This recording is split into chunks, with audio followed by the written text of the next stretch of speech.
We have a lot more renters in a down market. Don't freak out, let the market go crazy. This whole thing takes 8 to 10 years. My name is Piche, aka the Fruitful Investor. I grew up in a middle-class family and all I've ever wanted was freedom. By the age of 30, I became a self-made multi-millionaire, all from real estate investing. Follow me on my journey to travel the world when I want, where I want, while continuing to build a killer real estate business. Let's get it.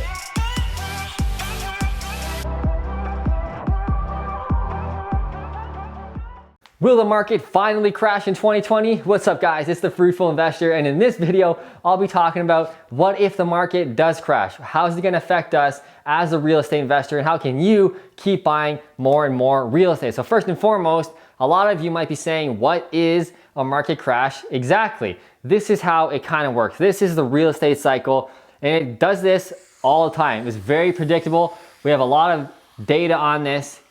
This is exactly what it looks like. So we got the boom over here, which a lot of people would argue that right now in many places in North America, this is where we are. So we'll talk about this in a bit. Okay, then we go into the slump, right? Slump here, and then this is called the recovery, my personal favorite. And then again, we got the boom. And then it goes down again. This is a very predictable cycle. This always happens. A lot of people say, but this time it's different. This time we got this. This time we got Donald Trump, etc., etc. Doesn't matter. This is what it always happens throughout history. Always, always, always. It might look a little bit different. The reasons that cause this to this might be a little different, but it's usually all the same. However, it is not predictable. A lot of people say, I can time the market. You'll see people on TV, on CNN, on the news, etc., saying, this is what it's gonna be. We're gonna crash on this month, etc. It's bullshit. 9 times out of 10 is bullshit. Nobody has a crystal ball. Nobody can tell when it's gonna happen. There's a lot of different factors, stock market, job industry, GDP growth, which I'll talk about in a bit. All of these many factors dictate what's gonna happen to the real estate cycle, but can't predict it. But this is how it generally works. We got the boom, the slump. So it really depends, I'm getting ahead of myself, it really depends on what type of industry or what type of investment you want to do. I'll talk more about this in a bit, but if you're doing buy and holds, which is my personal favorite, that's truly how you get wealthy and rich, right?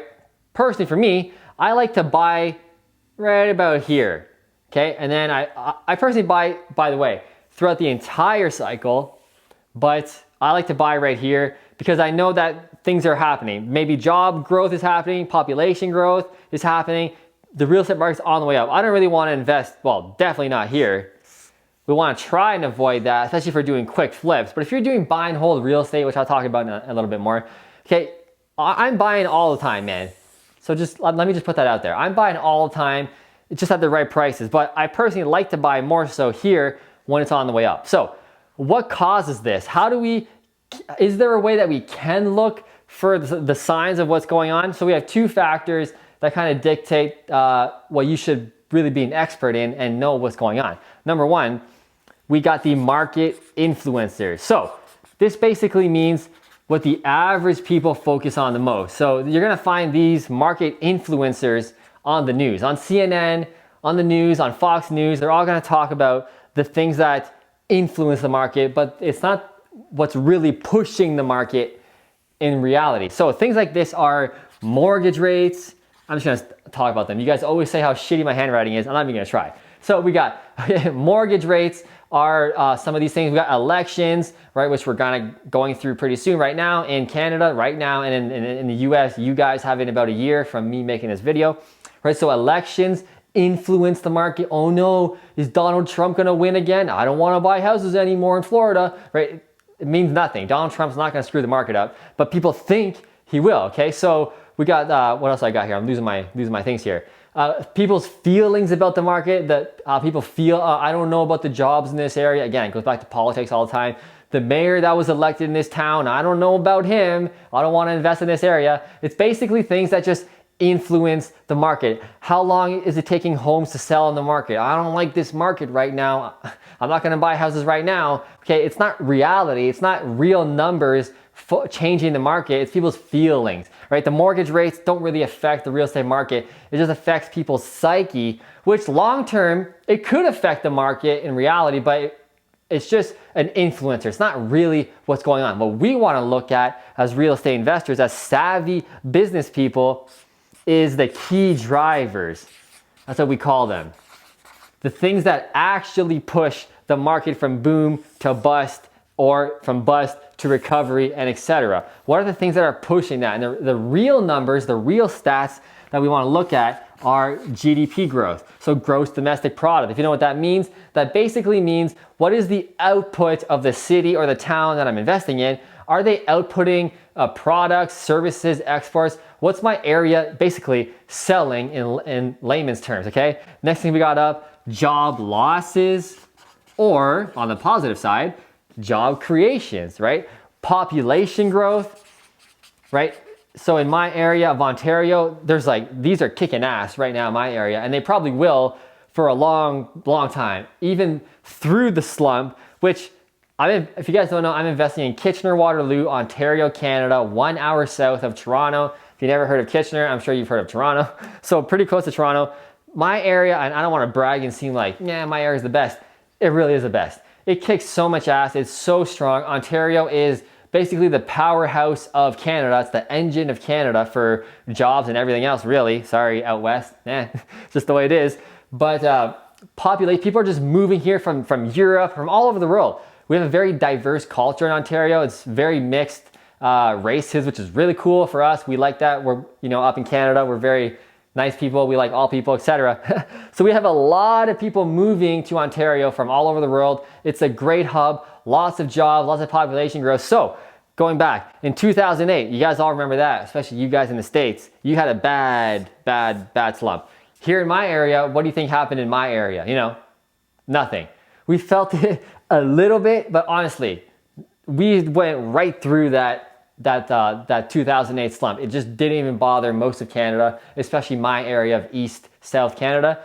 We just went right over it, honestly. Yeah, some people lost their jobs. It was a little uncomfortable for sure, but we didn't have like the mass foreclosures like the US did and other places all over the world, Greece, Europe. We didn't have any of that. Mainly because, I'm getting off topic here, but in Canada, our banking system is like super tight, well thought out. Again, I'm not trying to brag about my country or whatever on here because I have a lot of US followers, but the banking system in Canada is literally world renowned. I'm not even being like brash.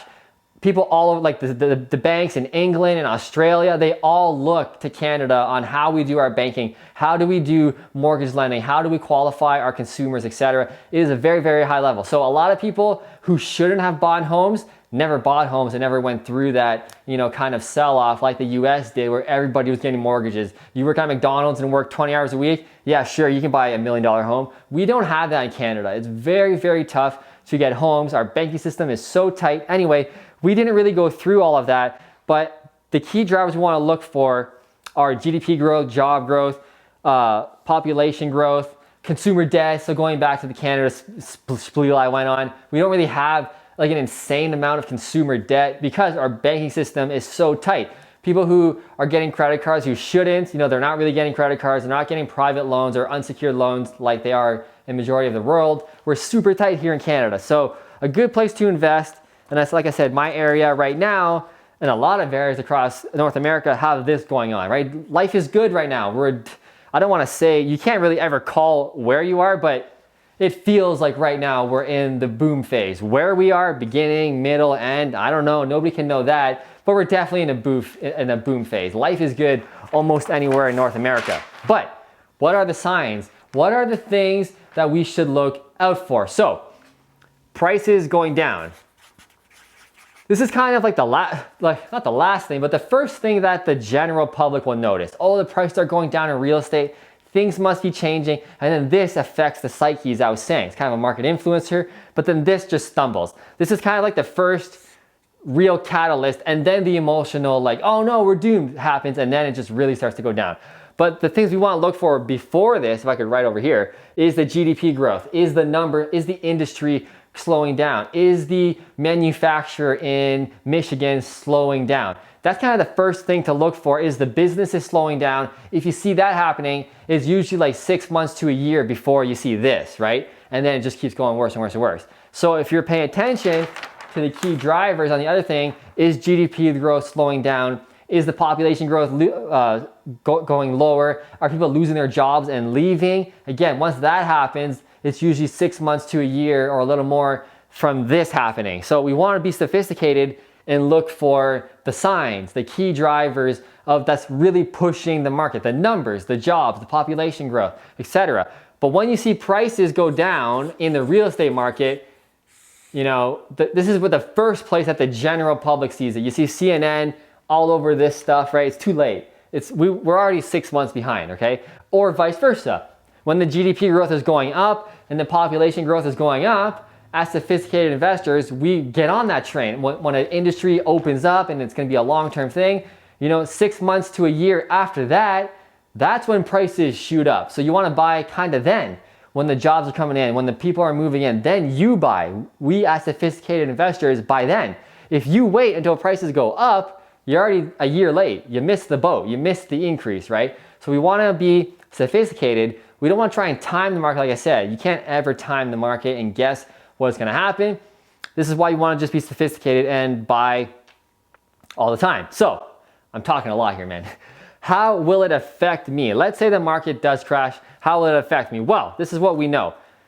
If you're investing in long-term real estate, it really shouldn't affect you all that much. Why? We only lose money when we sell the asset, when we sell the house. That's when you lose. If you sell at the bottom of the real estate cycle, the graph I showed you, yeah, you're gonna lose.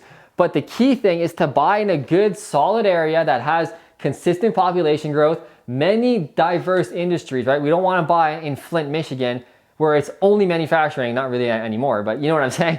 We don't want to buy in a one-hit pony town. No offense to Flint, Michigan, but we don't want to buy in a town like that. We want to buy in a town that has diverse industries, that has manufacturing, sure, that has education sectors, that has other types of manufacturing, that has insurance brokers, that has many different things. That's what we want in a market that we want to invest in. Don't ever invest in a one-hit pony town, because then what I'm telling you is not going to matter. You're going to get hit almost no matter what. So if we're buying in a good, decent area like Toronto, like New York City, like Los Angeles, like Orange County, right? I'm not experts in these areas, but I know they're big, big cities that aren't going to just get smoked by, you know, something happening like a Flint, Michigan, or like a little town in the Midwest of America. They're going to get hit the hardest because they don't have diverse industries.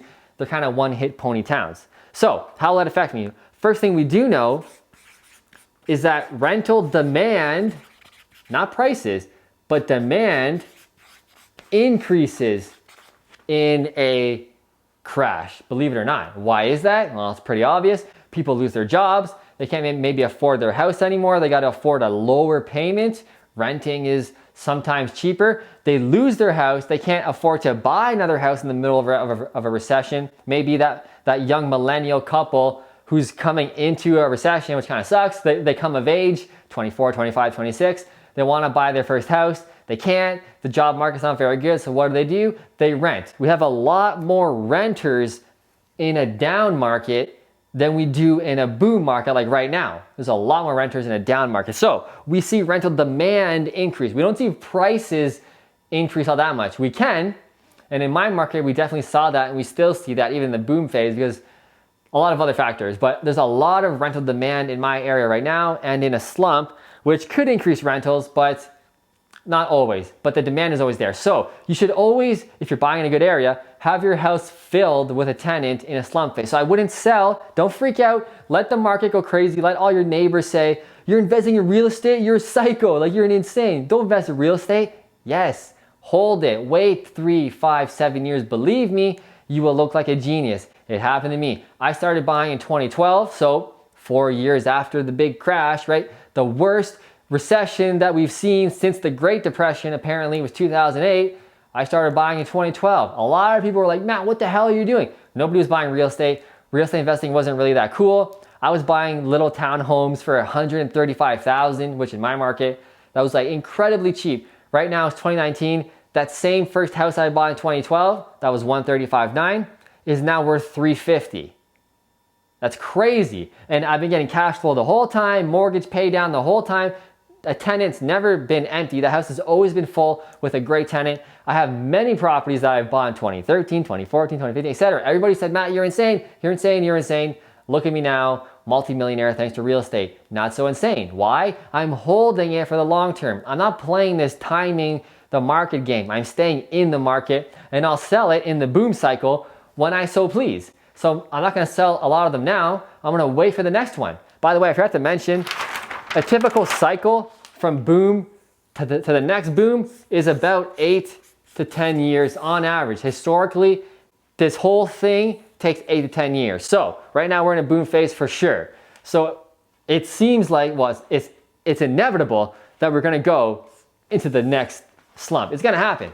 What's gonna look like, I don't know. How bad is it gonna be? I don't know. Nobody knows that. But then, so if I don't sell now, I know I gotta wait at least another 10 years for the next boom cycle, right? Cool. I'll sell my properties then. I'll make another 100 grand on each property probably from mortgage paid on, appreciation, etc. Be the long-term genius. Play the long game. Don't play the short game, okay? Number 4, should I keep buying? So I kind of just said it. Yes, we want to buy all the time. If you're buying the right deal at the right time, it's in a good area, it cash flows on day one. Where people make mistakes is it's in the boom phase. Yeah, you know, I'm negative $40, but it's a good property. It's going to appreciate over time. You don't know what's around the corner, okay? The recession could come tomorrow. Something could happen. The stock market could crash. Who knows what's going to happen? Don't do that. Buy properties that cash flow today, a good healthy amount for a single family. For me, a good healthy means 80 to 100 bucks. After property managers, after everything, 100 bucks, I'm in, man, because I know I'm in a good area. I know I'm gonna hold it for 10 years and weather any storm that pretty much comes my way, okay?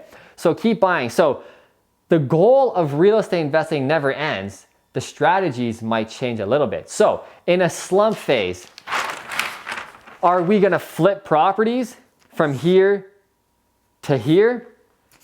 Probably not. This is a bad time for flipping real estate. Okay, so what do we do in this phase?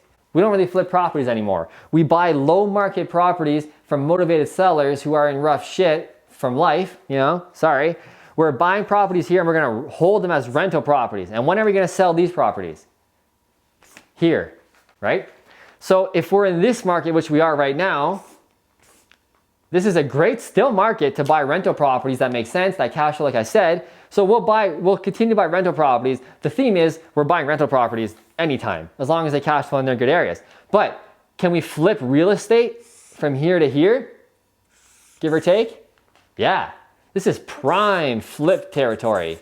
Like I said, we're gonna flip properties here? Not really, we're gonna flip them here. So the goal of real estate investing doesn't stop, just the strategies alter and change a little bit. Last but not least, how do I ensure success? Well, I kind of said it. Invest for the long term. Don't time the market and change your strategy as the seasons of real estate change, as the cycles of real estate change. So again, we're not going to flip in the slump. We're going to buy rental properties and hold them for the next boom and make a crap ton of money. Strategic, boring, easy money. That's why I like it. Keep it simple. This is not rocket science, man. This is so easy. This is like grade 7 level, okay? So I don't like getting nerdy. I don't like studying the stock market and Bitcoins and trying to be an expert. Nah, it's not for me, man. I'll play this dumb game over here, but you know what? It's making me pretty rich. If you like this video and you learned anything, please click like right below to get access to my courses, my books. Check all those out as well below in the links, and I hope to see you in the next video.